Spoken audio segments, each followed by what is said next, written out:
edition of the Digital Factory Live Dialogue series. My name is Richard. I'm so glad to have you on board.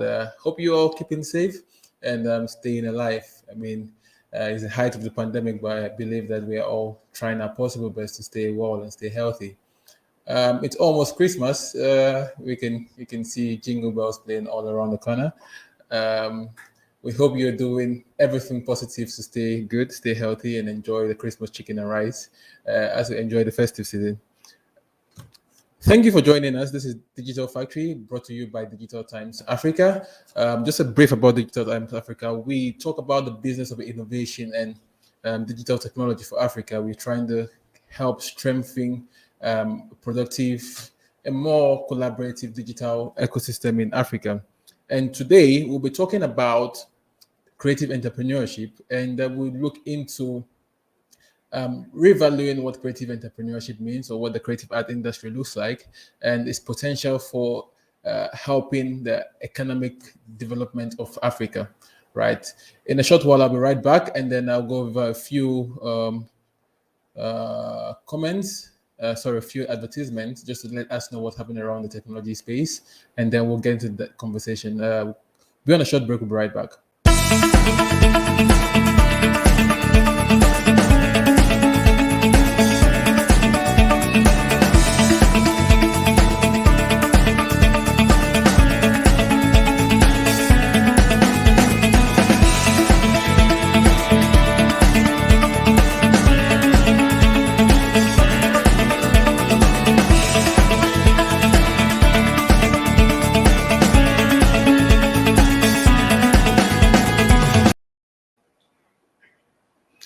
Yeah, welcome back. And just to let you know a little bit about what's happening around the digital ecosystem in Africa, we having the African Games Week 2021, which is a hybrid event. This is coming off in South Africa.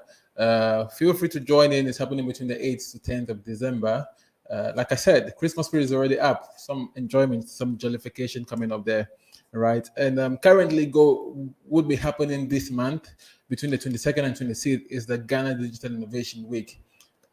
These seeks to celebrate the advancement of digital inclusion and digitalization in Africa, and Ghana, particularly in this case. Do well to join us at the Accra International Conference Center, where we'll be hosting a few conversations. We'll be having a lot of itineraries around the Ghana Digital Innovation Week, right? We have the YT Creators Festival coming off. The YT Creators Festival has recently been approved to be one of the Beyond the Return events. And I mean, you can check online. There are a couple of events out there, but at least we have one celebrating digital creators. And today, since we're looking into the creative industry, we just thought to bring it a spotlight this so we get to know what's happening around the creative industry as well in Ghana. A lot of artistic event, but this rather speaks about digital inclusion and just celebrating creators in Africa. I think that's all I have for now. I'll be back with a few more. I have Joanna Shimal on the call. I hope I don't mispronounce your name. But then let's get started. Like I said earlier on, you're welcome again to Digital Times Africa. This is Digital Factory Dialogue Series. And we will be talking about creative entrepreneurship, looking at revaluing the African creative art and design industry, looking at what potential this has to drive an economic influx for Africa's growth trajectory. How are you, Joan? Hi, Richard. I hope you can hear me. I can hear you loud and clear. So good to have you on the call. Joan she is there, but she is first a creative economic consultant, and she's also the Ghana Design Network coordinator. I think when we get to hear from Joan, but she will tell us prolifically about herself because it's quite great for people to sell themselves to us, right? Nia Solomon, who is a theater, a stage director or a creative director at Village Mind Production, which is a theater company, and also an assistant lecturer at the Accra Technical University, is also on the call. And together we're going to look into the conversation. I have with me also Samuel Barima, who is actually the creative director for the the ZPYT Creators Festival, which is coming up on the 25th through to the 27th of this month. And also on the call is who might be joining us later is Thais Costa, who's a design researcher at Butterfly Works in the Netherlands. And I think that's all I have for you. Probably Ace Adiliji will join us somewhere along the line as well. But then let's kick the conversation started. Right. How are you, my guest? How are you guys doing? Let me hear from you. I hope you can hear me loud and clear for starters.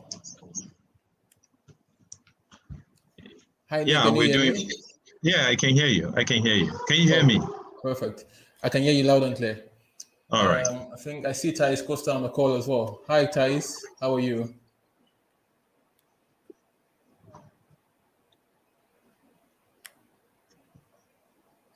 Joanna, you can hear me loud and clear, I guess. Yes, I can hear you, Richard. I hope you can hear me. I can hear you loud and clear. Are we excited about the conversation today, talking about creative entrepreneurship? Yes, I mean, it's one of the most important topics, specifically for me as well, because I actively work within that space. So I'm really excited to have this discussion today, and also to bring people's mind on what the creative industry has to offer. Yeah. Okay, let's get the party started. I'm so elated to have you all join me on the call. Super exciting stuff. We hope that at the end of today, we can really redefine what the value for the creative industry looks like and how we can channel all the value to a unified front to make a case for the creative industry serving as a lead, helping the developmental trajectory of the nation. Right. First and foremost, Joanna, could you just tell us a little bit about yourself before we proceed? Okay, thank you very much, Richard, for having me on this conversation. My name is Joanna Chamel, and I have been working within the creative industry actively since 2017. Before that, I was working within the international trade and development sector with the Netherlands Business Chamber. And I moved into the creative industry actively for youth development programs within the industry, specifically focused on design and building the design ecosystem in Ghana. So what I do is basically within the project management, coordination, and I'm very much also actively involved in design thinking trainings and facilitations as well. So that's a little bit about me. Thank you so much. May I have me, Aye Solomon, also tell us a little bit about himself. This is for the benefit of audience to get to know you better and know what you do. All right. So my name is Nia Solomon. It's always difficult to talk about myself, but I would like to say that I'm known for three things. First of all, I'm known for my work in the travel and hospitality industry, where I work as a consultant, and I have been working in that industry for over a decade. The second aspect of me is being an academic because I lecture at a university and stuff like that. But that's not why we're here. So the third part of me is what I do in the creative space. So I'm the creative director at Village Minds Production, a theater company that I started years ago with some friends about 2015. But I am also a playwright and I've been writing and producing plays commercially since 2015, but I started writing somewhere around 2011.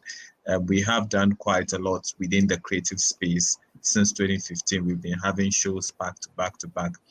We have produced shows for the British High Commission, the Australian High Commission. We've done shows for the Ghana Earth Association, Plastic Punch, just to mention a few. So so within the creative industry, that's what I do. And of course, I'm also a poet, so I'm a playwright and a poet. So that's what I actually do within this particular space. So yeah, so this just a Oh, little bit you about have a me. lot. You have a lot on you. Yeah, yeah. Okay. Let's hear from Samuel Barima. How are you, Samuel? Can you hear me? But Yeah, he's can you just hear me? posted in it. Okay, yeah. Yeah, I can hear you loud and clear. Could you kindly turn on your Yeah, video? but for some reasons, your I can hardly hear you guys. I don't know. Anyway.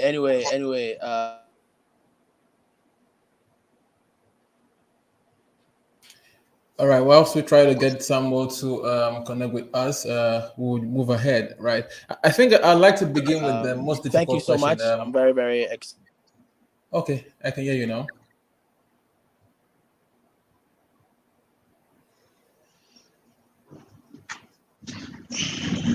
Samuel.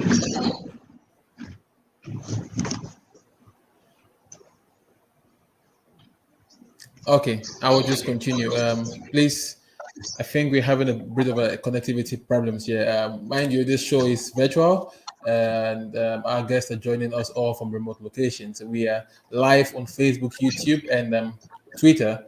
Feel free to join, comment, leave your comment in the comment section below across all the pages. If you have questions for our guests as well, please do feel free to leave them there. As we go on and delve deeper into the conversations, we're going to surmount some of those questions and try to get answers to them. Right. I'm going to begin with the most difficult question for me. Right. First and foremost, do you think, or could the creative art industry unlock an influx of opportunities which would lead to a curated developmental trajectory for Africa? Joanna, I'll start with you. Hi, Richard. Sorry, there was a lot of echo in the thing whilst you're talking. Can you please repeat? Yeah, I was asking, do you think, or could the creative art industry pave the way for an influx of opportunities that would lead to a developmental surge and in Ghana's development trajectory? Yes, I think that it's 100% yes, in the sense that when we take a look at the creative industry, I think our view of or understanding of the creative industry, as we have been made to grow up with, or we've been educated around the whole idea of what it means to be within the creative industry, has been very limited. And I also think that at the root of every innovation, of every economy, of every sector is actually a thought that is actually a creative process. So I feel that we actually underestimate what creative industry does for the economy, in the sense that how it transcends into the other sectors. Why am I saying this? It's also because when I actively moved into the industry about 5 years ago, I just began like learning about the different ways and what we understood as a country of what was creative industry. And I realized that our idea was, or our understanding of it was just, it was mostly two things: either fashion design, or it was music and entertainment. And that was just so limited. And I began understanding things like what packaging design, for example, does for exports, and for food and agri, and what UX and UI designers, for example, do with their websites and digital interfaces for businesses. Now we are in the COVID era, and everything else has turned into digital spaces or virtual spaces, and it is actually as a result of the creative industry. When you wake up from the bed, right from the bed you slept on, the pillow that you slept on, that you laid your head on, the blanket you used, it's all somebody's product that has been designed. So it's all from bed to the bathroom to the food, the utensils that you use, everything is actually a creative process. And I think when we isolate the creative industry from all the other sectors of the economy, or from all other aspects of development, then we make a very big mistake, because you realize that innovation, the thought, the process, even business processes, is a result of design thinking. Before you get something to a user, it's actually going through the design thinking process to be sure that you understand what the user needs. You understand that the interventions or solutions you claim you are bringing to the market is actually applicable or practical for the user to actually use it. So it's all a creative industry, or a creative process. And I think when we isolate that from the development process, or from different sectors of the economy, we make a very big mistake. And that's also why these days we have more people not understanding that they can actually build more creative careers with their creative talent. I mean, it also goes beyond just design and even product.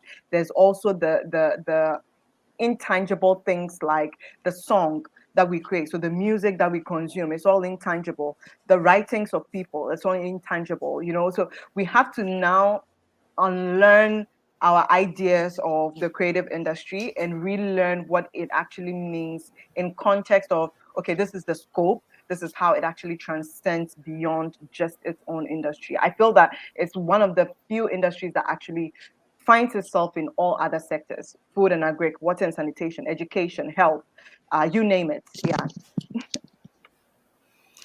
Oh, thank you so much for that, Joanna. You kind of tilted the conversation to a lot about designing, but I'll come back to you on that. But at this moment, I want to hear from Nia.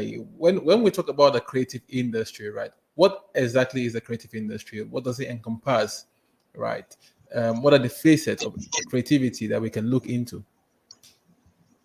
Well, when we talk about the creative industries, the creative industries actually is huge. It's huge, and um, and it has, of course, a huge potential. But if you're talking about theater, dance, music, artists like people who make sculptures, and so on and so forth. You know, and so like Jonah was saying, usually when we talk about the creative industries, it's just narrowed to one thing or the other, but it goes way, way beyond it. Let me even let me let me take you through a few of the things that you wouldn't even think belongs to the creative industries. Now, you're talking about arts, you're talking about modeling, you're talking about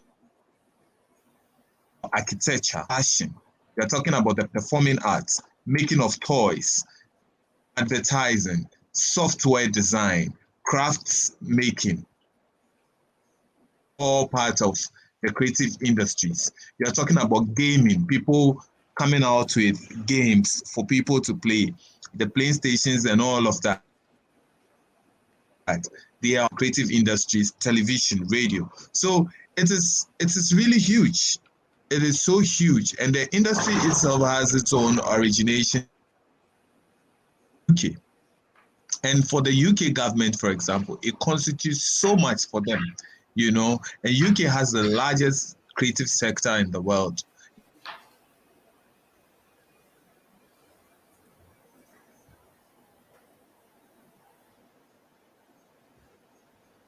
Oh, so Within the sad. creative space. So when you talk about the creative industry, this is what you are looking at. So you're not just looking at music and dance or perhaps performing arts.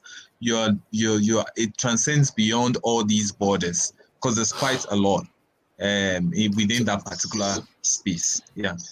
So it's funny you mentioned. I mean, every area you've spoken about, and there is a connection for me with all the areas spoken about, because then it makes a case for a certain sense of functionality, right? And first and foremost, is art functional? That should be the question, right? How can art be functional? How can the creative industry be more functional, right? So. Um, do we really value the creative industry in Africa? I came across a report that said that the creative industry is actually worth over $100 billion, right? Is this true for Africa? Where does Ghana stand on this? I mean, in the context of Africa, I wouldn't say this is true for Africa. Let me even bust your bubble a little. In the UK alone, animation, you know, engages many sectors in their creative economy, like television, like film, like web, like gaming, and it employs 4,500 people, mostly freelance. And you have about 300 companies working in the animation industry in the UK. Costly, you have issues of you have over 20,000 drawings happening every 2 years.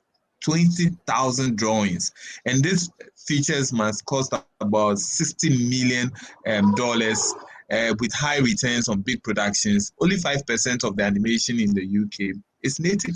A few of them, they employ people from other sectors or other places who come into their economy to work in the animation space. And this is just animation. In the context of Africa, we still haven't come to the realization that this can fetch us money. So I work in the performing arts space. So let me just give you an example. You know that once you have a play coming up, You are going to employ a play director, a makeup artist, sound guy, light guy. You're going to employ a photographer and all of these people, set designers, actors. On the day of the show, there are several elements that happens. Imagine we treat this economy well. Even when you design your set, you need a carpenter, you need a painter. All these people come in. Once we come to that realization that this is an economy that we need to run and people actually depend on it, you would realize that we'll open ourselves up and a lot more people would want to be in this particular industry. In the space of Africa, trust me, people go to school, go to performing arts, study all kinds of things there, but when they come out, they don't practice it because there is no market for it. Even if there's market for it, it doesn't pay. It doesn't pay. Wow. And a lot of people will tell you, musicians, dancers, creative artists, unless you carry your trade out of the shores of Africa, then you begin to generate value, proper value for it. But in the context of Africa, if you're a musician, even to break through, it's difficult. Now, even as a musician, once you break through, it becomes even much more difficult in terms of promotion and all of that. You only depend on the shows you play to be able to make money. If your music is not being played out there to get money from streaming and all of that, you are broke. You know, so that is the context of Africa. But look at somebody like R. Kelly. He's in jail, but his records are making millions of dollars for him while in jail, because there's a proper structure, there's a proper system that is working. But within the context of Africa, that's where the challenge is. I Economy, see. who have talents, who want to work in the creative economy, but at the end of the day, it's bread and butter matter. At the end of the day, that's Okay. okay. I've been a playwright for years, but I can't say that I've done like a huge play that has paid me so well. Sometimes I struggle to pay my cast, not even pay, give them something. So this All is right. the space, but there's huge potential. I understand yet there's huge potential, but I want to quickly pick the mind of Joanna on a case she mentioned earlier. When Joanna spoke about the creative industry, right, she mostly linked it out to design and how the potential of the creative industry, if well curated, I think functional, right, would go a long way to make an impact. Okay, so Joanna, right, what is your perspective on the value for design in Africa, or the value for the creative industry? Because I believe that creativity, well, in so many cases, a lot of people refer to that as art, right? But I saw that before the French Revolution, there was nothing like art. It was only design, right? And then art, when functional, becomes design, or design is art made functional, right? So how, or what is your perspective on the value of design, or the value for I don't want to use the word creative industry anymore, because everything now is actually probably design. What's the value for design in Africa, in the context of Africa, and looking at the large pool of economic benefit this could have had for the continent? Yeah, Richard, I think yes, specifically you're asking about design, but I think design still sits within the industry. It's one aspect of the creative industry. And I remember one of the things that I always tend to learn when one of the reasons why I'm so passionate about working, especially with young people within the industry, is also to expose them to economies that are actually using their creative industry to harness like different things, or like push development. One of such countries, Nee already mentioned, is the UK. The UK creative industry is even in I think it's just the movie industry, or no, not the movie industry. Their creative arts alone is now valued over 200 billion. US has a value of over 300 billion. I remember recently within the creative arts, within the creative summit that was organized by the Atlantic Council, they value the global creative industry in the trillions of like 2.2 trillion. And within that aspect, they had a portion for Nigeria that was just around 64 billion. And that was Nigeria alone as one Wow. African country. in the whole continent. And it gives you a certain sense of skill if we are to have the data to support all the creative industries within the different countries on the African continent. I think it's very important because one of the things that causes us not to appreciate the creative industry is also because we do not have the data to support it, right? We do not have the data to kind of handle or to speak to how many people are actually working within this particular space and how much are they earning, how much are they developing for the economy. How much, for example, you were asking about design. How much is design even contributing to the creative industry as one element of a bigger picture, right? And then you can now talk about how much is the creative industry also contributing to the economy as a whole.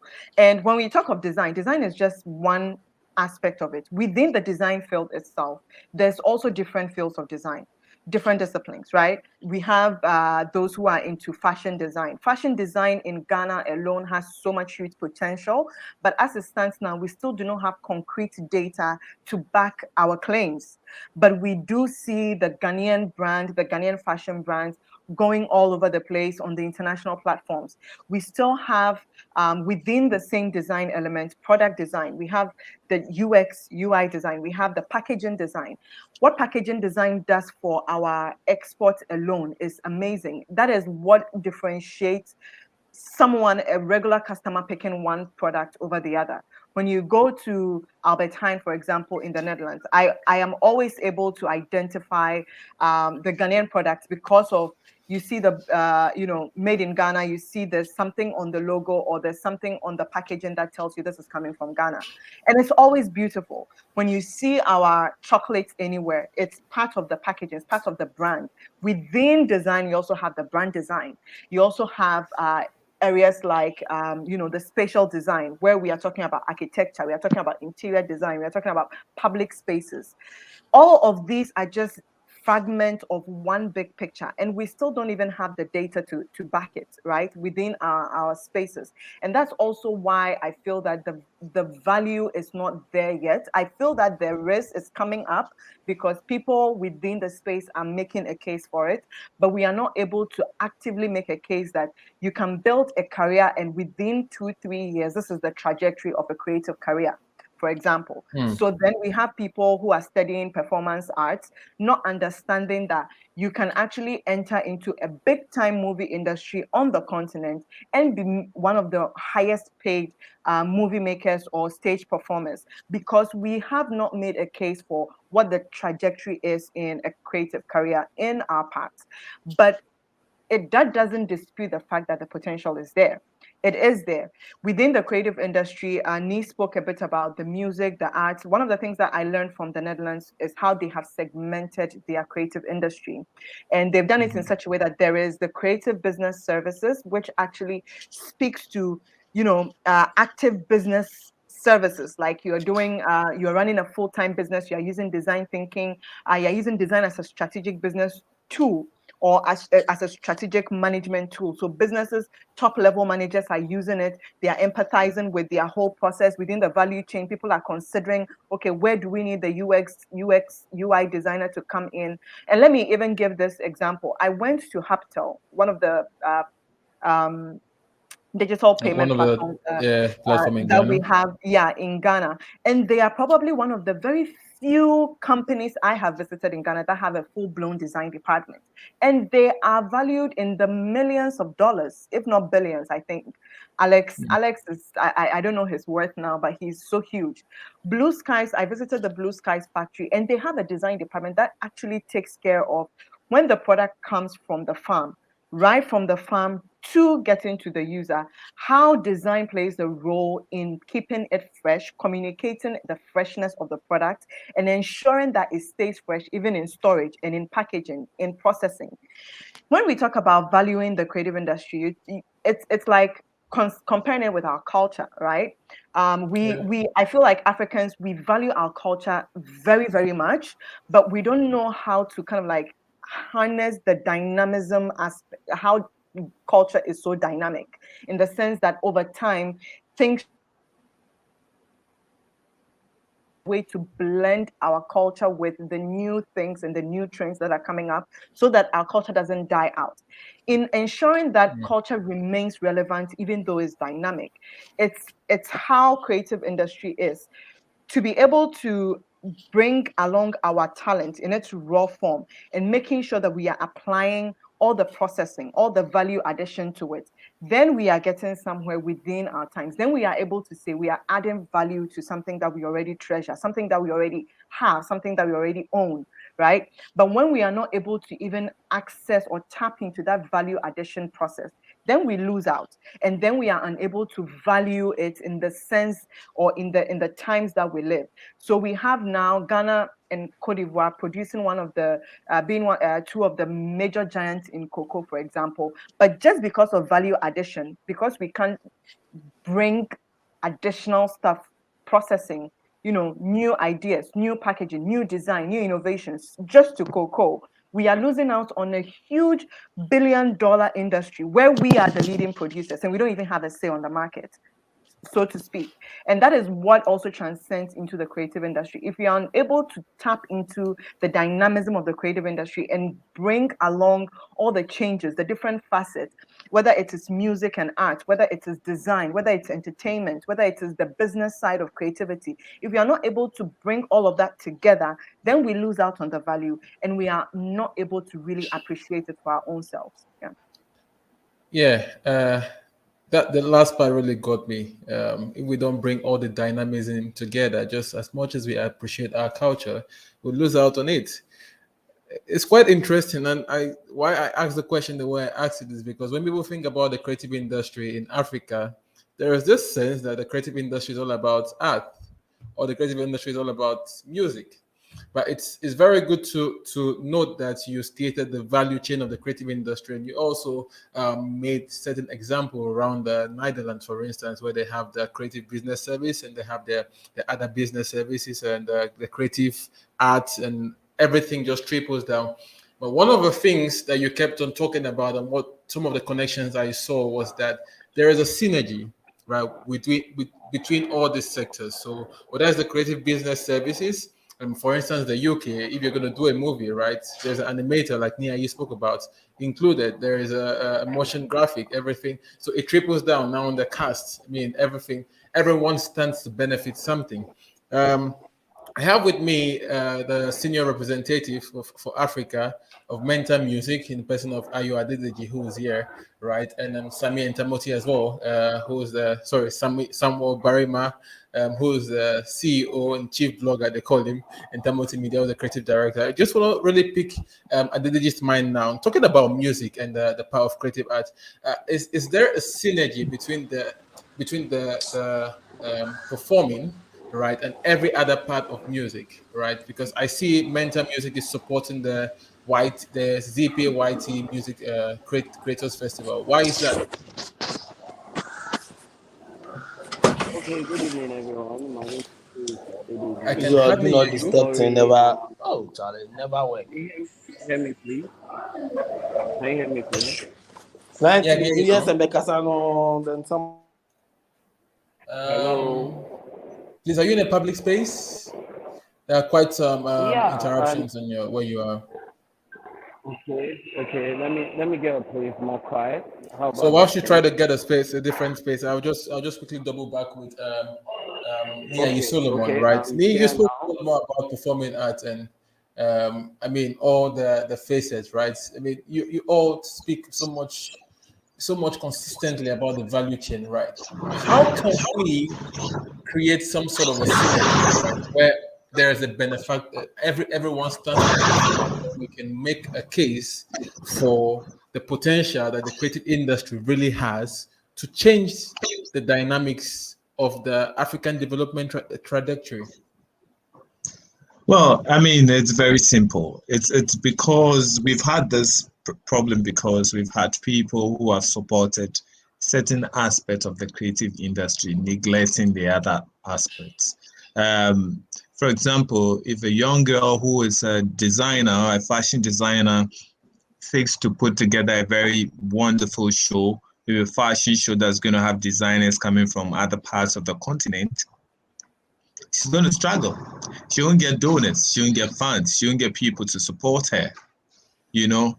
But let it be a musical show or something. You'll have people donating money or sponsoring.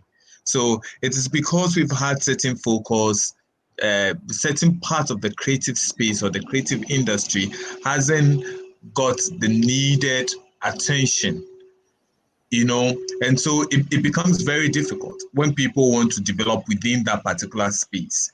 In the context of Ghana, for example, it is very easy to get sponsorship deals if you're doing certain kinds or you're in a certain part of the creative space. And for some people who are in other parts of the creative space, they find it quite difficult raising money to do their shows. So then somebody would say the value chain is not balanced and it's very difficult generating value from all this. So if a guy, if someone is doing, let's say in the performing arts and is going to stage a play, he needs funding, funding to be able to put up a very good show. Now, if this person doesn't get sponsorship to do the show, it becomes a problem, and then people don't get paid for it, and then they think that the industry isn't viable enough. So what I'm saying is that once we get a lot more people pushing money into the industry, like we've seen people putting money into football and music, the other aspect of creative art that is struggling, photography, theater arts, fashion, Is it really arts, a problem of pushing painting. money into it, or people don't really see the need to push money to this?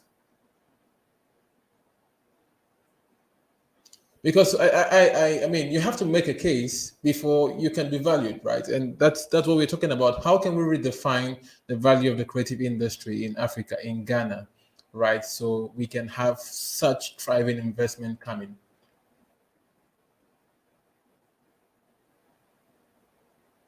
I don't know if I should jump in or. You can feel free to jump in if I think we lost me there for a second because of the internet. Okay. Yeah. So. Okay. Sorry, I'm getting some echo. In my mic. Sorry.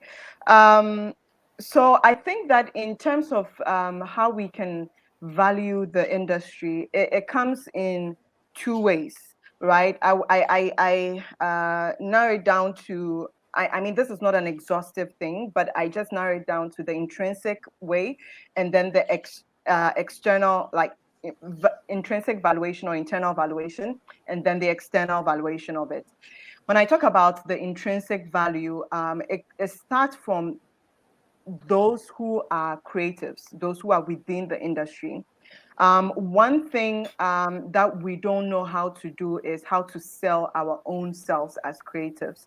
So most of the time, people have, I sometimes engage with people like Nana Kedia, there's Edem, and there's Gerard, Bob Pixel of Blessed Memory. All these guys, there's Amma, who is a graphic designer. And then there are so many people that I engage with within this industry that understand what they bring to the table.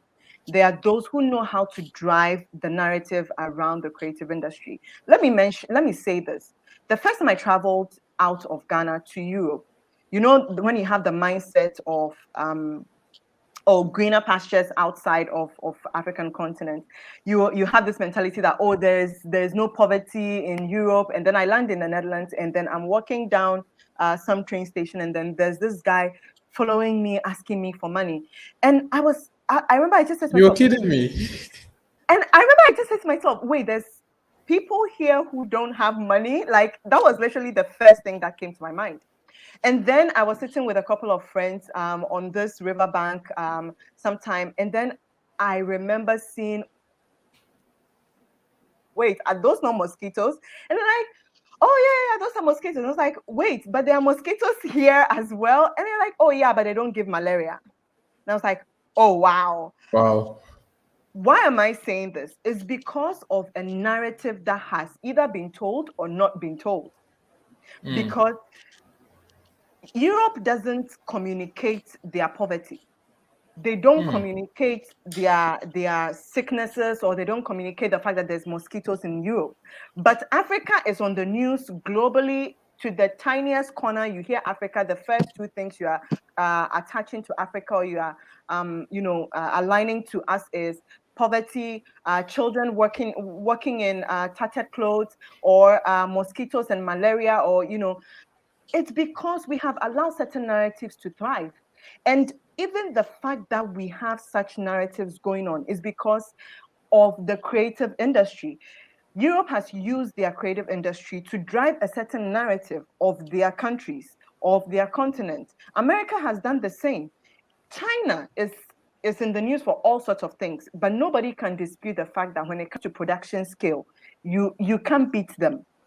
That is the narrative they are also driving. When it comes to innovation and tech, they are, I mean, I visited Huawei once and I was blown away by what is happening back doors that nobody knows about. And when it comes to Africa, we are allowing these narratives because it starts from the intrinsic value. As creators, we need to know how to drive our own value to the table. We need to learn how to develop the business sense of our creativity so that when we sit on business opportunities, investment aspects, we are able to drive the investment that we need by telling people, this is why you have to invest in me. We don't develop ourselves in that angle. Let me quickly move to the external value. In the external value, I consider two main actors. Joanna, before you Yeah, move to the external value, right? I yeah, just want to sit on this case where we're shifting narrative, and I say that's something the ZPAYT Creators Summit is trying to work on. Let me quickly get Adedeji's comment on this, right? How yeah. can Ayo? How can we contribute to shifting the narrative and changing the narrative? I see you guys are sponsors. I mean, Mentor Music are sponsors of the Creators Summit, and the creators actually play a very huge part in shaping this narrative. The likes of Wudo Maya, Amaya, Deborah, and all the likes, right? What will the YT Creators Summit bring to the table in order to help shift this narrative? Just dwelling on the narrative. Okay, thank you very much for your question. I hope you can hear me this time around. I'm at the Yeah, I airport. can hear you, Flight but has your been background is a little bit noisy. We hope you can speak out louder. okay. Yeah, I am trying my best to speak out as loud as Are you at the I airport? can. Sorry. Yes, I'm at the airport and flight has been delayed over and over again due to bad weather. So I'm struggling with that, and I have to be here. Let's quickly have you comment on this. We're running out of time. Okay, sure. Please can you take the question again? So Joanna was speaking about narrative, right? Just the Okay. narrative as a tool for communicating and changing, communicating the value of the African creative industry, right? And I see that Mentor Music, which you're part of, and the senior African representative, is sponsoring the ZPAYT Creator Summit. And I'm saying creators play a key role in communicating these narratives to their external audiences, right? What does the YT Creator Summit bring on board to help change or restrain some of the deadly, terrific narrative that's ongoing, and how can that summit help encourage people to make better narrative, or create better videos or something to help change that narrative? Okay. For those who are under the network, mental music is not just an MCN like the regular one. What we do is we help creators, we give ideas to the creators, we share with them. Basically, we help them develop on what they are doing. Of course, you can't change a maker into a musician, so you have to help him or her develop on their craft. And we've been in the African market for years now. We've expanded and we've learned a lot too about the African ground. So basically, we want to expose the African culture, the African mindset, how things are done in Africa. We want to expose it to the world, let people see the other side. For over years and years, I can tell you, if you track back to 20 years ago, you realize most of the songs you had on the radio are songs from the American market and the European market, but now we are consuming our local content, our artists. I hate to call them local artists. So Our artists have A the quick one, fan base. Ayo. How is this contributing to a changing narrative around the creators enclave? Okay, within us, we are learning more about our culture, and even out there, we are exporting what we have to the outer world. You can see African artists are now bagging Grammys. Our movies are now going on Netflix, and we have people. The last time we went on an event to multi choice, you heard that a lot of people watch local content from other countries. So you see that it has gone a long way to actually change the narrative. People now know you can actually tell how things are being done in Nigeria without actually visiting Nigeria.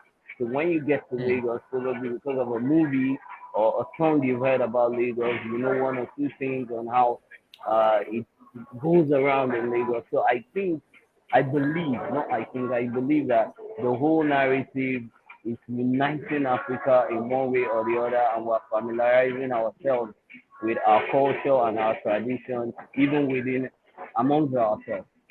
So it has changed a lot, on a positive bar. Thank you so much, Ayo. Quickly, let me just get the reaction from Niayi there. Niayi, you're a performing artist and you do a lot about theater, and just double backing on what Joanna mentioned about changing the narrative. I'd like to sit on that because it plays a key role in the communication, how external people value, or external the European nation value our creative industry, how we ourselves value our creative industry. So far, so good. What does it look like from your end? What's the perspective of that value? Um, is your work or the work of other African creators like yourself contributing to making a positive impact and changing that narrative for Africa?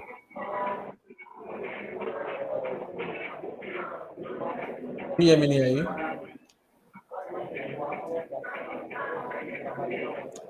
Rather unfortunate. Niayi's internet is messing up. Then let's get back to you, Joanna. Let's talk about the external valuation now.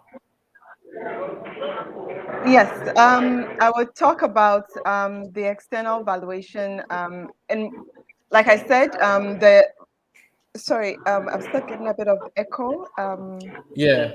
We'll kindly put Ayo backstage now just to ensure that we don't get a lot of Okay. feedbacks. Okay, all right.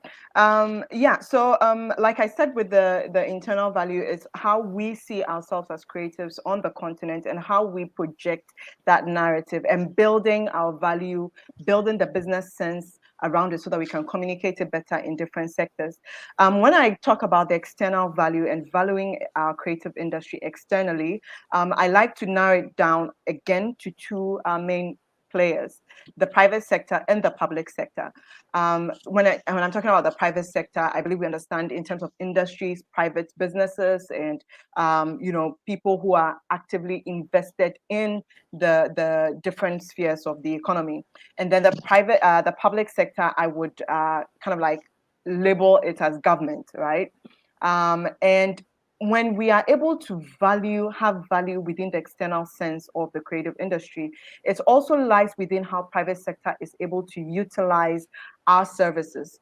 When there's a popular thing in business that people pay for your value and not necessarily what you offer. So it's either they are paying for a solution you are bringing, or they are paying for a value that they align with, right? And if businesses or the private sector can say that we see the value of the creative industry based on how we have internally generated our own value and being able to communicate it to them that you cannot live without us, your businesses cannot survive without us, then businesses have no other option than to now invest in the creative industry. Private sector is one important aspect of any economy, because when you look at most advanced countries, they are thriving both with public sector and private sector. I think to a larger extent, most advanced countries are even much more driven by private sector. And they, to a big extent, determine what even public sector should be considered. Communicate our value to Okay. private. All right. You're back. Oh, you Well, couldn't back hear to me? Africa. Yeah, don't worry. I heard you, but you dropped off for a Okay. quick second there.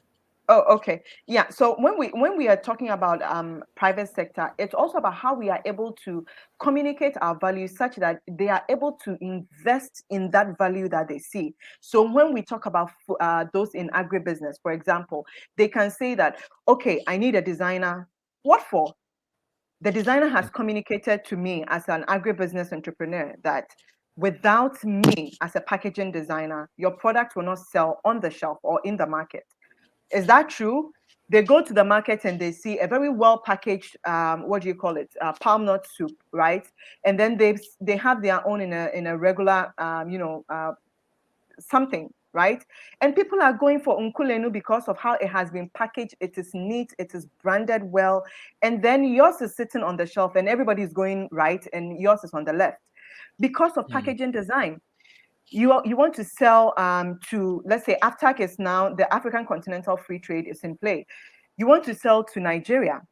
How do people in Nigeria get to know about you? Then the UX UI designer or the digital designer comes in and says, you need me to have people in Nigeria get to know about you. How do you play a role?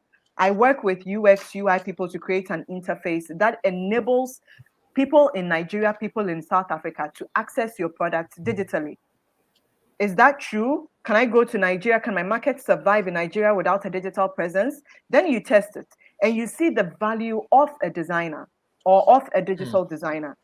I am the government. I need people to understand the social, we need people to be safe, right?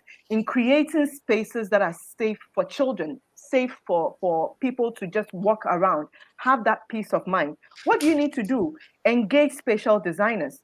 Bring the architects, bring the public, the landscape designers. Let them be on the table when you are, defining and putting together budgets or making decisions around public spaces.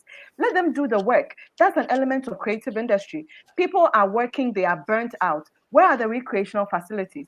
Where are the theaters? Where are the stage performance? Where is the music, the entertainment? It's all Oh, elements to of the talk about creative stage industry performance that, needs, yeah. yeah, exactly. But we don't necessarily tie them in that sense. We have top level businesses. They are talking about billions and billions and in the trillions of dollars.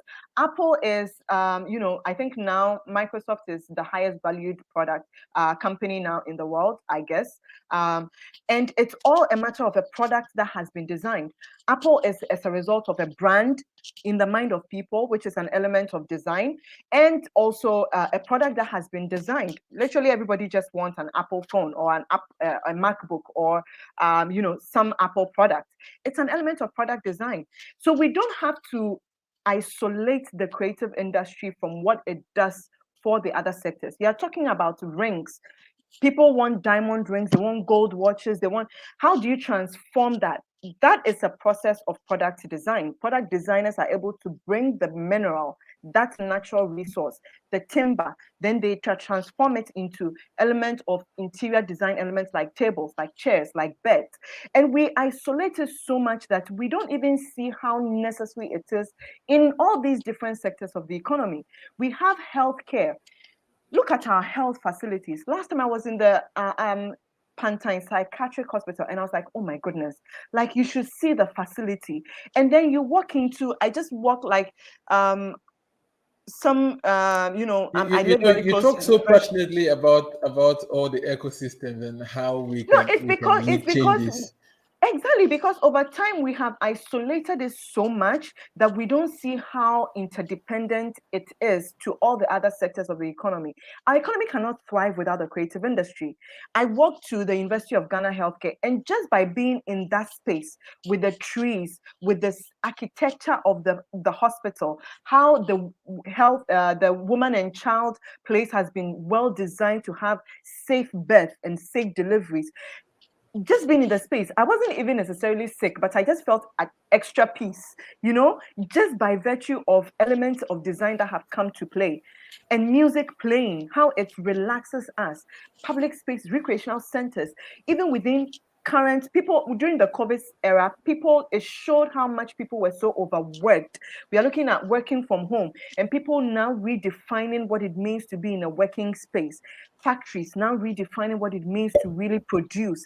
These are all elements of the creative industry, and I don't understand why we still isolate it so much. And let me come to the public sector, where I label it as government.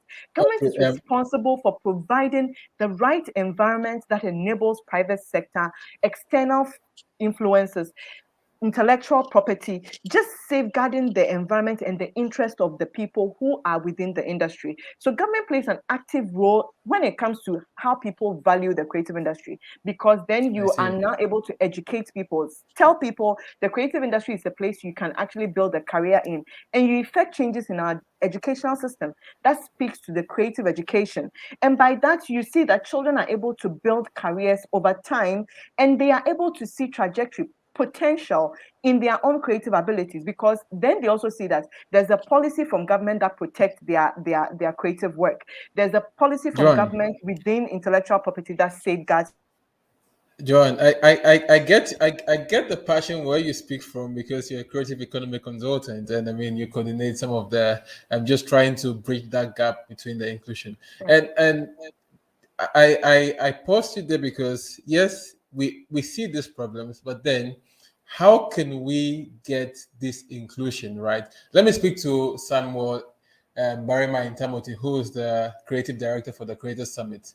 First, on his perspective on how the Creators Summit will help change the narrative of how the creative industry in Africa is perceived, and secondly, how we can drive inclusion where all stakeholders are brought to the table to really look at how we can grow the creative industry and make a case for its potential to drive a positive development trajectory for Ghana and Africa at large.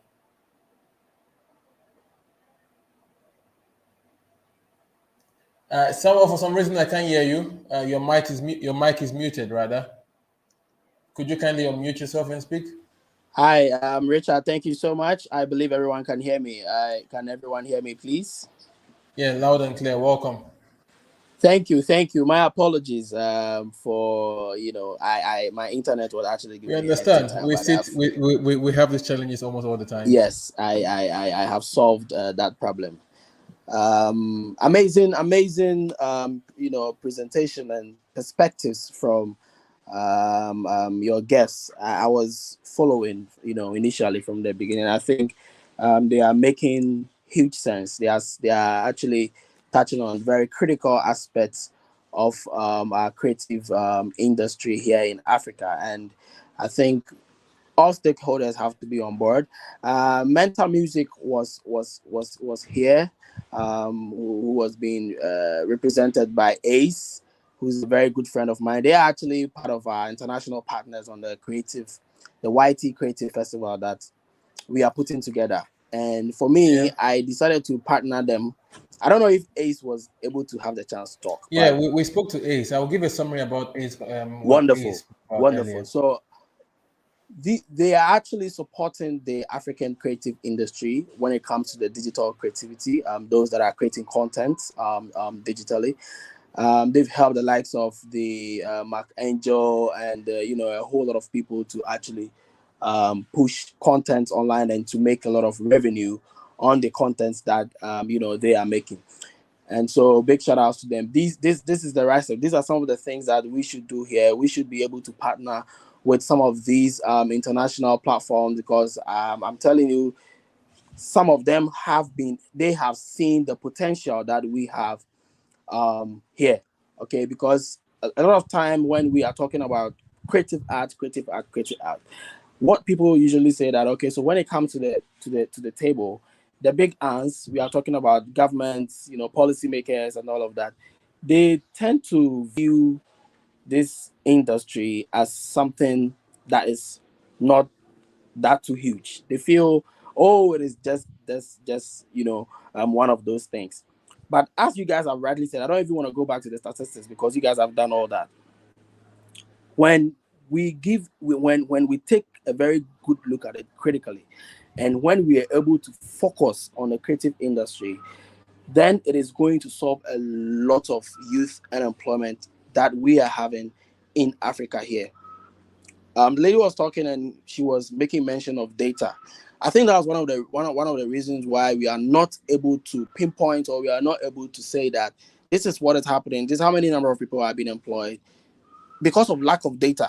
And then again, it all boils down to, our system and all of that. Because I'm telling you, if there were to be a proper data, then I can tell you that there's a whole huge chunk of young people that are being employed both remotely and on site by the creative art industry. I don't want to go to the music. I don't want to go to the movie aspect and all these places. But people have actually really been employed and making a whole livelihood for themselves through this industry. And so that is why government really have to take a look, at this part. And the most important thing that they need to sit down with the very stakeholders, the people that are directly involved in this whole industry, because most of the time, some of the people that the government try to engage are people that are not even in the industry. So it becomes very difficult for these people to tell the story and to give them ideas, solutions, and practical, means of making this industry, really stand. Now the YT, the ZPay YT festival, Creators Creators Festival. Yeah. Festival has come. This is the maiden edition, and God being so good, we've had massive support. Big thanks to our lead sponsor, ZPay. We went to a lot of people to actually support us. Neil was talking about sponsorship, and this is this is a very critical aspect, when we are trying to do some of these things, because people will tend to look at you, then they cannot be like, how am I gonna benefit? And even if I'm going to benefit, how is it directly going to translate into sales, or something? And some of these events, creative events, and all of that, sometimes it is a long investment. It is not an instant gratification.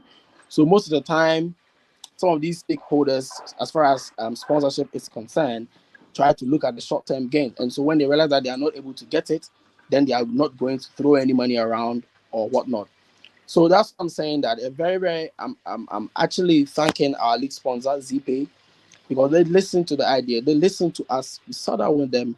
We pitch to them. We show them the potential.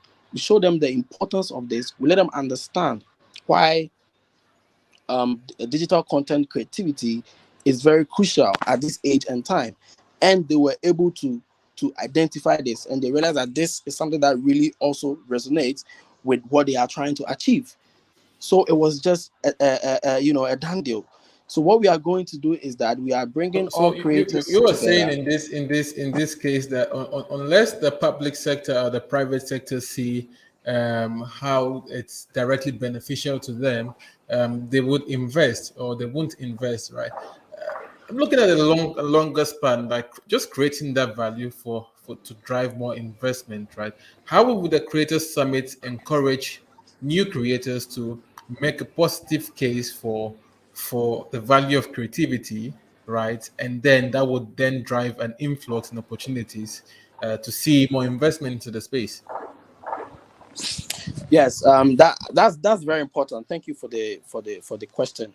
So we're gonna have a discuss. There's a whole lot of things that we are going to be doing, especially during the summit itself, which is on the 27th at ZPay head office, 27th of November. So we're gonna have this. There's a session called the Creators Spotlight, where we're going to have some of these young people who have identified YouTube as a platform to make a living for themselves, and they are going to tell their stories. And believe you me, there are a lot of success stories, but there's not a platform for these people to share. And when some of these people are telling you how much they are making a month, how much they are making a day, how much they are making this and that, and the avenues and the opportunities that this what they are doing, this content creation that they are doing on the global platform has been for them, how it has So affected the their whole question is, economic, living. are this That is content where that come creation again. making a positive impact on the narrative of how the creative industry in Africa is valued? Come again. The content creation, the spotlighting of the curators, right, or the creators, are their creations or their content making a positive impact on how the creative industry in Africa will be valued? Oh yes, of course. I mean, and as I mentioned, it's only when we have a discourse that when they can be able to be raising some of these factors that stakeholders can see how they are affecting the general economy. Now, let me look at some. We have these travel influencers. There's Ivy, there's Wudemaya. Now, these people are creating huge contents globally that is attracting expatriates and attracting investors into this country. If you go to their YouTube platform and if you go and see the national tourism promotion that they are doing about this country, whereas they don't even have any support from government or neither from the government creative industry as a whole, and you see what they are doing and how these people are directly attracting investors into this country, you will be shocked. So these are some of the things that we're going to talk about. This is how they are going to share their success stories and how they've been able to do this. And it is only through this that stakeholders or investors or those that are watching will know that this is how these people are actually affecting the economy in the long term. Great, thank you. Ni, you just spoke about tourism and you spoke a lot more about content creation. You're in the content creation space, right? How can we create such an inclusion in the space where we don't depend on, we need to create a synergy, one, right? A frontier where we can prove the value of creativity, the value of the creative industry. But how can individuals within the creative space work to push out such value, right? First and foremost, changing the narrative, because the narrative is one thing that really influences the perspective of people, the mindset of people, on whether it's valuable or not. Can you ask your question again? I'm sorry, my internet was a bit unstable, so I couldn't hear. All right. So the question is, how can creative like yourself, like Barima, like the consultant Joanna, right, position themselves to create or help change the narrative or drive inclusion within the creative space? I think it's very easy. We need collaborations among ourselves, because for those of us who work within Nice for the you to speak creative about space, collaborations. yeah, those of us who work within the creative space, we know how difficult it is to work within this particular industry.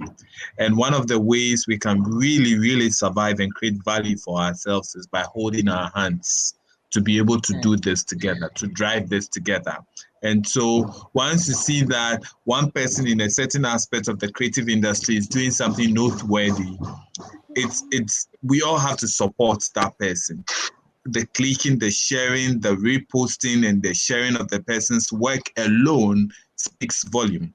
And so I think one of the things we need to do is to foster collaboration among ourselves, and then also that is collaboration among those of us who work within the same industry.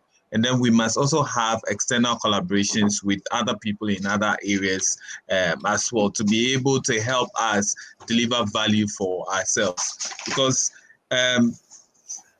hello, can you all hear me? I can hear you, and the nice guy in the background packing everything. Okay. So I think that these collaborations are needed, and then also we need to have external collaborations with governments and people within that particular space. Like Berima rightly said, it is difficult, but there are individuals who are doing so much. I mean, if you look at the videos of Maya, and going to in fact, the last time I watched his video, for example, he was in Namibia, and I have been to Namibia, and that's the same questions. The questions he was asking in the video is the same question I asked myself when I went to Namibia. Like, the desert is there. Why are we going to Dubai to see desert? Why are we not? In fact, do you know that there are people even in Africa who doesn't know that Namibia has a big desert? So we're all talking about communicating the value of the industries in Africa, and that's a big case.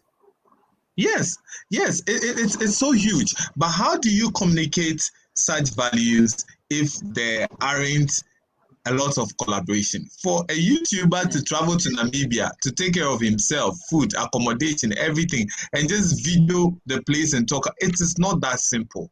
But can you imagine that if there are collaborations from governments? So, for example, Ghana Tourism Authority decides to give a blogger like Berima some money to do videos about Ghana. I have traveled extensively with Stephen Abebio. We're creating a content for Ghana. Besides something called Tour Ghana with Nia E. Solomon, we're traveling to remote places and we're picking different stories in villages and all. Why did we stop? Because there was no support. We'll fuel our own vehicles, we'll buy our own food, we'll drive around. The people who were telling us the stories, we had to pay them. Because you can't have somebody's father come sit down for 30 minutes telling you stories about his village and everything, and then you say bye-bye. No, you must give the person. We're creating content. Nobody was coming to our aid. We stopped. I've done a lot of work with Yao Pari.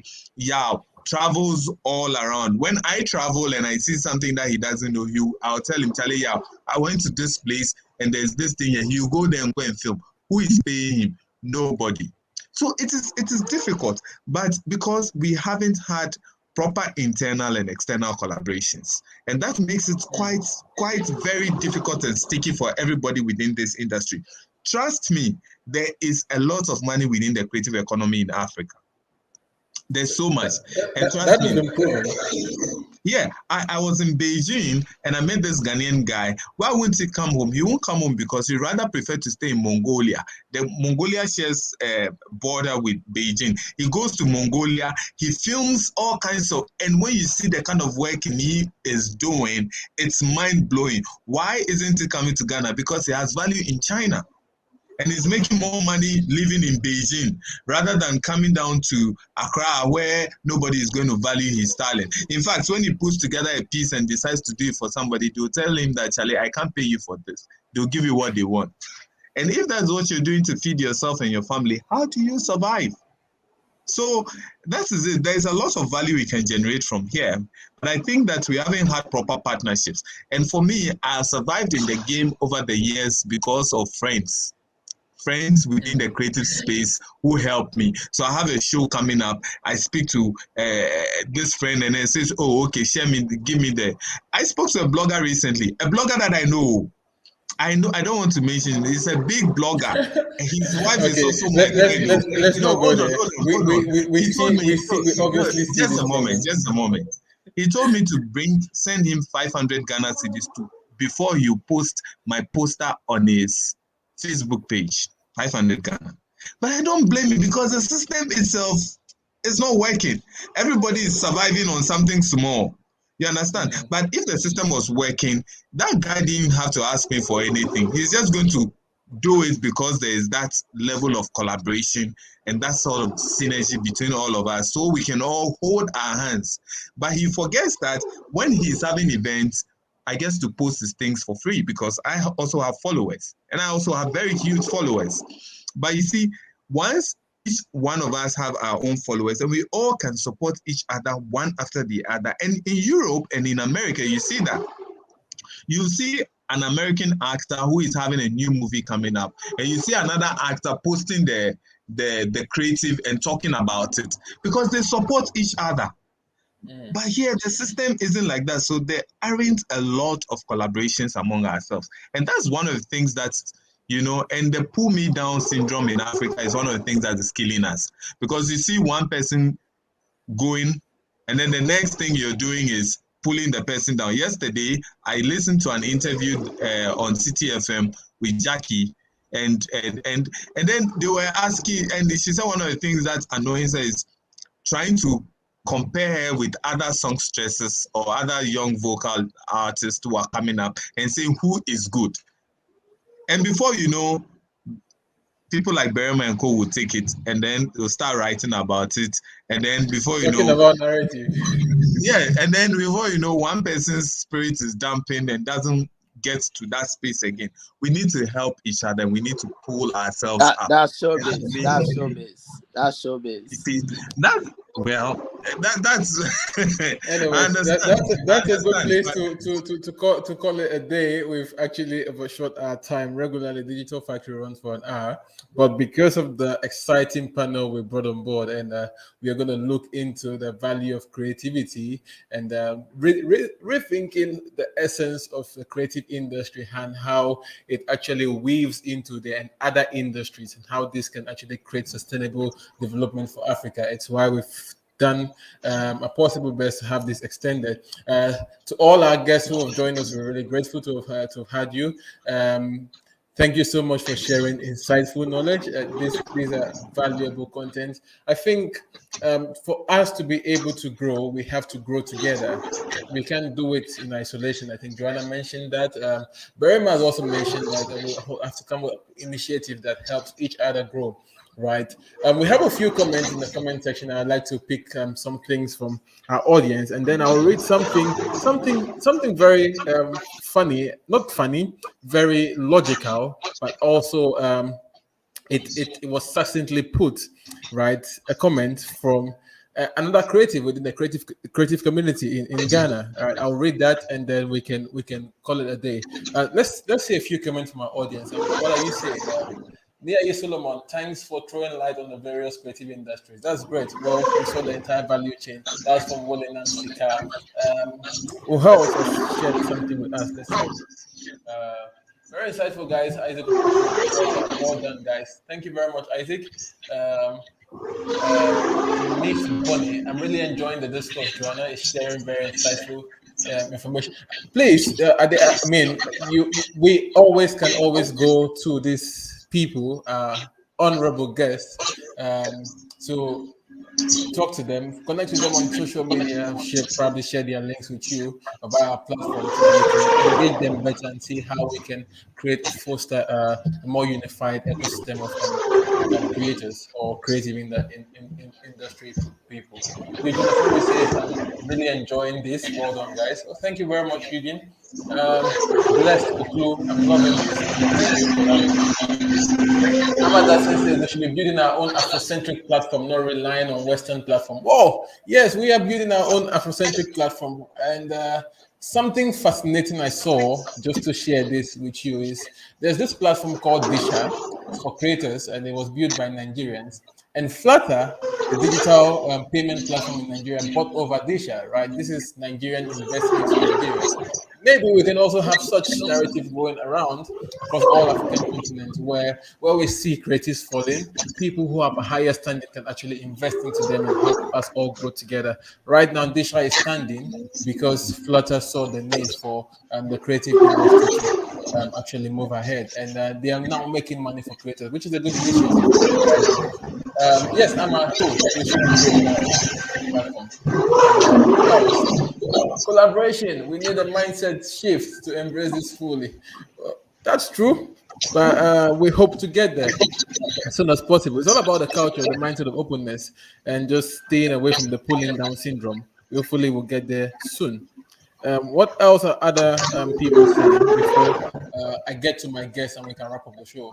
Ellie, Ellie says very passionate panelists. Wash hands. Did I say that correctly? Okay. Anyways, let me quickly get to this lovely comment I saw, and I think this person actually was watching. This is a post by Isaac Opoku, which he made on I think Instagram. So the secret to change or of change is to focus all your energy not in fighting the past, but building the new. This is a quote by Socrates. We've all heard stories on how the creative in Ghana or the Ghanaian industry are not appreciated enough, making the profession unattractive to people to join and invest in. How does it feel like driving on a road with faulty or no traffic lights? Is the question Isaac is asking. I guess we are all appalled by the chaos that we witness and experience. Yes, this is the current state of the Ghanaian creative art industry, a sector that is worth billions of dollars, and if properly taken care of, will generate huge sums of return, has been left to individuals pursuing their own agendas with no sense of leadership and direction. The current state of the industry or of this industry can be likened to a ship without a captain. Oh, Such commendable statement there, Isaac. An industry can be described as a branch of an economy that produces a closely related set of raw materials, goods, or services. Per this definition, the next critical question to ask is, what is the creative art industry? Is it only about entertainment,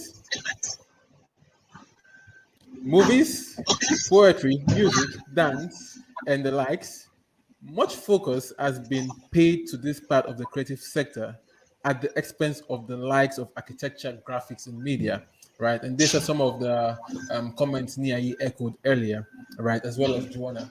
And he continues to say, but how did we get to the point where little or no value is placed on this? It's due to the players not placing value on their craft and the lack of appreciation by consumers. There is a Ghanaian adage that suggests saying that um, saying that the size of your cup will determine the quantity of water you take home. It is time for the players to think outside the box and churn out quality materials. Communication designers cannot tell clients that it's okay to have design for their product without necessarily including whatever they sell, which is what is it about? The Nike logo that says a foot. Oh, let me take that again. What is it about the Nike logo that says or Nike logo that says it's a footwear company? Nothing. Well, Isaac succinctly put this communication um, in perspective for me, and I thought, well, the essence of collaboration, just like Nia you mentioned and Joanna has mentioned, is really critical. Let me get the last words from our guest, and then we'll call it a day here. What are your thoughts on how we can create a synergy for all players to help drive the uh, growth we want to see within the creative industry? Joanna, you can go. Thank you very much, Richard. I would say that I think at the bedrock of it, yes, is what Nee rightly said on collaboration. One of the things that I do also on the side is an NGO called the New African Mind, which is driving different perspectives or changing the mindset of young Africans to work with each other and not be afraid to work with each other, to trust in each other. And it's so important because we have already entered into the era of AFTAC, and the only way AFTAC can work is if we are able to work with each other, if we are able to collaborate and get the skill that we want, get the variety that we want, the diversity that we want, and be able to still create that inclusion that we seek for the different elements and the different people that exist within that space. One other thing I would also say is for people to understand what it means of what really works and what is not working, there's an element of exposure. A lot of Africans are not exposed to different cultures, different ways of doing things. A lot of Ghanaians have not even crossed the border to Cote d'Ivoire, to Togo, to Benin, to see what is out there, to Burkina Faso, going into Nigeria. Not to talk about West moving to the east, moving to the south. I was in a summit in Zimbabwe, and I was blown away by the southern creative industry. It's just so beautiful and so huge, and you see the depth of what they bring to the table. I'm like, oh my goodness, how is it that we are not even, like consuming this in our own part of the continent in the West, coming from the South? We are not exposed. And for me, what I do within the design network and also within the creative industry is always ensure that I bring a lot of young people with me to the experiences that I'm having. So when I'm exposed to something, I'm always thinking about how can others also be exposed to this particular thing, so that it changes your mindset. It gives you a different perspective. And then you are now thinking, oh, there's something else that can come on the table. There's somebody else's voice who I need to hear. There's something else that I need to consider. There's another market that I can be of value to. So exposure also plays a very critical role in that, in addition to the collaboration. So I'm always thinking, how can Ghanaian creatives be exposed to it? One other thing I will say is there are existing platforms that are actually giving support. I know that, yes, it is a Western right now there's a lot of investment from the Western culture, because obviously the understanding and the appreciation of the creative industry and the value that they put on creative industry is higher than what we had here. So we have investment from organizations like the British Council. They have so many programs that are empowering Africans to even own their own narrative. There's a platform called Africa No Filter. Africa No Filter is going deep down into the issues of no data, research being done by African creators to bring the data that we need within our own industry, harnessing different investment from private sector, government, and then bringing them as investment into the creative industry so that creators can access finance, they can access capacity building programs, they can access opportunities for exchanges. There are platforms like this that exist, and we need to tell it to ourselves. And this can only be known when we are collaborating, because that's where I can tell you, Richard, this platform exists. There's an support. They have team support. There's a lot of people doing things. The Netherlands also has a program for designers, and we recently took designers to the Netherlands for them to be exposed to what design can do for social development. The designers were I feel like I'm just like in the back end listening to the comments, and I see the effect of having such investment in the creative. So the platforms exist. So it's also up to us to kind of like tap into it and then use it for our own benefit. My last comment is a quote I heard from one of my colleagues, also a designer, and it was in the University of Delft, TU Delft, and it says, "Do we need more creative ideas?" Ellie Chega sent this to me. Ellie Chega, Do, yeah. do we need more creative ideas? We are told the world needs more creative thinking, that the challenges of our era can only be solved by outside of the box thinking and fresh new ideas. But is this really the case? Or could it be that we have the ideas but lack the solidarity, which is the collaboration, the partnerships, the consensus, and the political will, which is the backing of policy, of creating the right environment. In addition to political will, I would even add the personal will, the intrinsic will of the creatives themselves to make this happen. That is where I will end. Yeah. Thank you, Joanna. What a great way to drop the mic. Let me pick these final comments, and then we can call it a day. Hi, Nick. Can you hear me? Yeah, I can hear you. So Oh, for perfect. me, there has to be, we have to be intentional about what we do. We have to be very intentional about it. And by being intentional about it, there has to be proper policy directions. Joanna mentioned that there must be proper policy direction that helps to help creatives who are in Africa to be able to even harness their potential well and do great. Recently, I was with Elom Anand, Ajit Anand's wife. We had a meeting at Accra City Hotel, and she was showing me a young Ghanaian who is doing so well with her work in Indonesia and other places. Like when I looked at her artwork, it was mind blowing. But why are all these creators leaving our shores? Why? Why are they leaving? Because there isn't an enabling environment for them to thrive. And it's difficult when you stay in this space where you invest all the little money you have within this particular space and nothing happens for you. And that's the reason why somebody will struggle.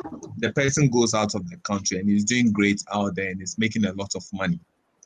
So while we talk about collaborating, I think governments need to calm down, put up proper policy. There must be infrastructure. Look at Accra, for example. We only have National Theatre. That's it. We only have National Theatre. There isn't anything else again. So if, in fact, up until recently that they built the Dome, Accra International Conference Center couldn't even take music awards. The numbers were just overwhelming. So we need infrastructure. The industry needs infrastructure. And of course, once we get some of these things in place, we're able to push and you get more creatives in here. I mean, I may be wrong, but for example, painters, there isn't a lot of art exhibitions going on because we don't have the art exhibition conference rooms and all those other places for people to exhibit their arts. there isn't much.